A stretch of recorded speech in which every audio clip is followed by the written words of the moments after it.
দর্শক সুখবর এসেছে রিয়াল মাদ্রিদ ফ্যানদের জন্য। হ্যাঁ দর্শক, আজ রাতে রিয়াল মাদ্রিদের হয়ে মাঠে নামছে ভিনি জুনিয়র। রিয়াল মাদ্রিদের খারাপ সময়ে এবার এগিয়ে আসছে ভিনি জুনিয়র। হ্যাঁ দর্শক, ইনজুরির কারণে রিয়াল মাদ্রিদের হয়ে কয়েকটি ম্যাচে মাঠে নামতে পারেনি ভিনিসিয়াস জুনিয়র। যেখানে ইউএফা চ্যাম্পিয়ন্স লিগের সবচেয়ে গুরুত্বপূর্ণ ম্যাচ রিয়াল মাদ্রিদ লিভারপুলের বিপক্ষে হেরে বসে থাকে। একের পর এক পেনাল্টি মিস করতে থাকে কিলিয়ান এমবাপ্পে। ফলে বর্তমানে ইউএফা চ্যাম্পিয়ন্স লিগের পয়েন্ট টেবিলে রিয়াল মাদ্রিদ 24 নম্বর স্থানে রয়েছে। এই স্থান থেকে একটু 19-20 হলেই এলিমিনেট হয়ে যেতে পারে ইউএফা চ্যাম্পিয়ন্স লিগ থেকে রিয়াল মাদ্রিদ। তাই তো ভিনিসিয়াস জুনিয়র তাড়াতাড়ি ইনজুরি থেকে ফিরে দলে যোগ দিয়েছে।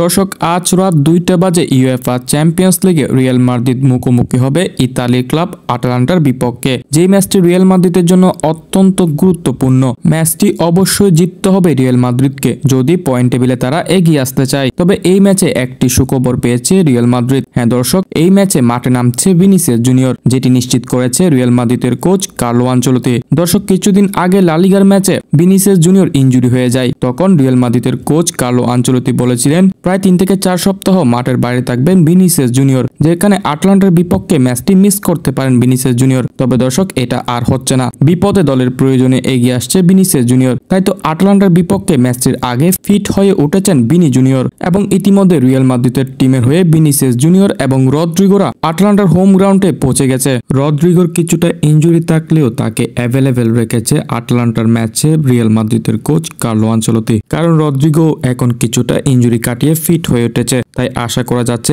আটলান্টার বিপক্ষে ম্যাচে রিয়াল মাদ্রিদের হয়ে একসাথে মাঠে নামতে পারে ভিনিসিয়াস জুনিয়র, রদ্রিগোরা। তো দর্শক, আপনার কি মনে হয় আজ রাতে আটলান্টাকে হারিয়ে রিয়াল মাদ্রিদ পয়েন্ট টেবিলে এগিয়ে আসতে পারবে? আপনার মন্তব্য জানিয়ে দিতে পারেন আমাদের কমেন্ট বক্সে।